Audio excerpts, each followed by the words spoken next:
Israel America যৌথ অভিযান করছে ইরানের উপর। এখানে ভারতের অবস্থান কি?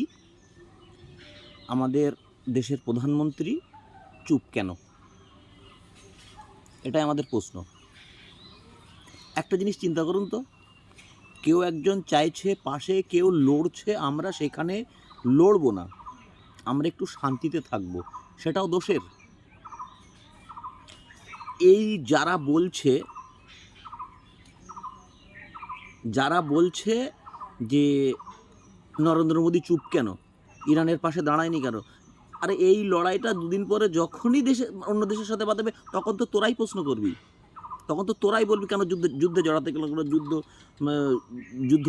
যুদ্ধ নয় শান্তি চাই, যুদ্ধ নয় শান্তি চাই, তোরাই তো বলবি। কেন কিছুদিন আগে বলে, যখন অপারেশন সিন্দুর হয় তখন বলেছিলিস, মনে নেই?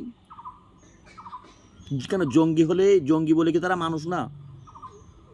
এরা কি, আমি এইটুকু বুঝতে পারেন, এদের শরীরে মানুষের রক্ত চামড়া না জানোয়ারের রক্ত চামড়া? একটু বোধ বুদ্ধি না থাকলে তাদের সাথে চলা যায় না।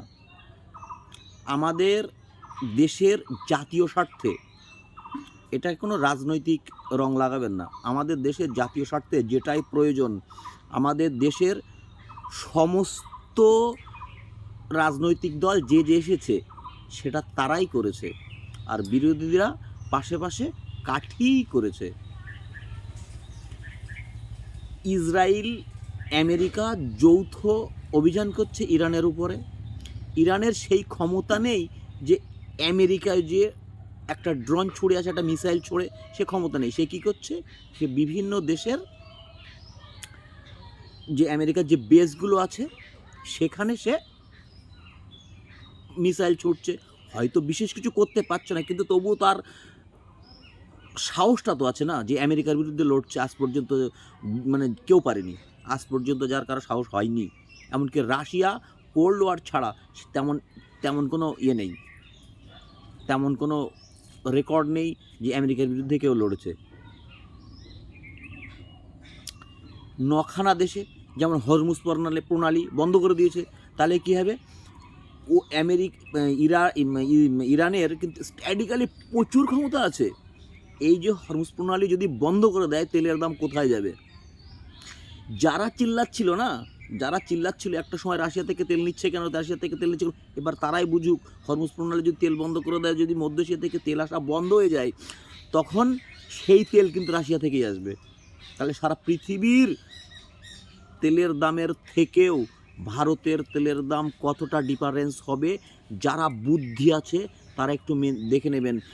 আনপাড় গাওয়াড়দের মতন প্রশ্ন করবেন না, অশিক্ষিতের মতো প্রশ্ন করবেন না, জেনে শুনে তারপরে বুঝবেন যে বিরোধিতা করতে হয়, তাই বিরোধী না।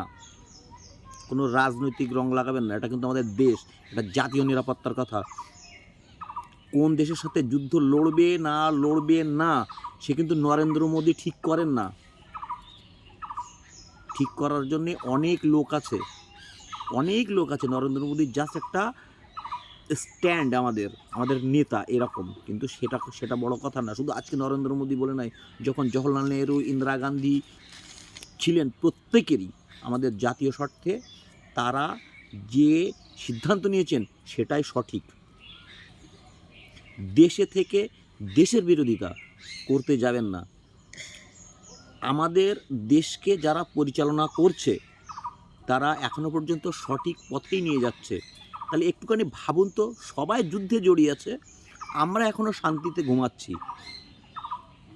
এইটুকু দিমাগ কি নেই যে আমরা শান্তিতেই থাকবো? আপনারা নিজেরাই বলছেন, আমি কোনো নাম নিচ্ছি না, যেহেতু আমি রাজনৈতিক দলের কোনো লোক নই, রাজনৈতিক কোনো সমর্থন কাউকেই করি না।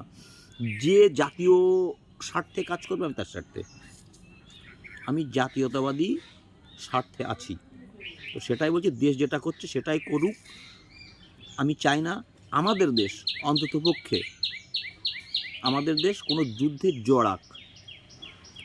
হ্যাঁ, আপনি বলতে পারেন পাকিস্তানের সাথে কেন যুদ্ধে জড়িয়েছে, আরে সেটা না করলে তো সে শুনছেই না, সে পায়ে পা বাঁধাচ্ছে যে হ্যাঁ আমার সাথে এসো, আমার সাথে লড়ো, আমার দেশে যুদ্ধ করো, আমাকে মারো, তাহলে আমি তাকে ছেড়ে দেবো?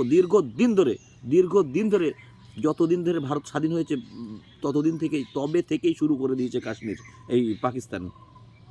তাকে ছেড়ে দেবে?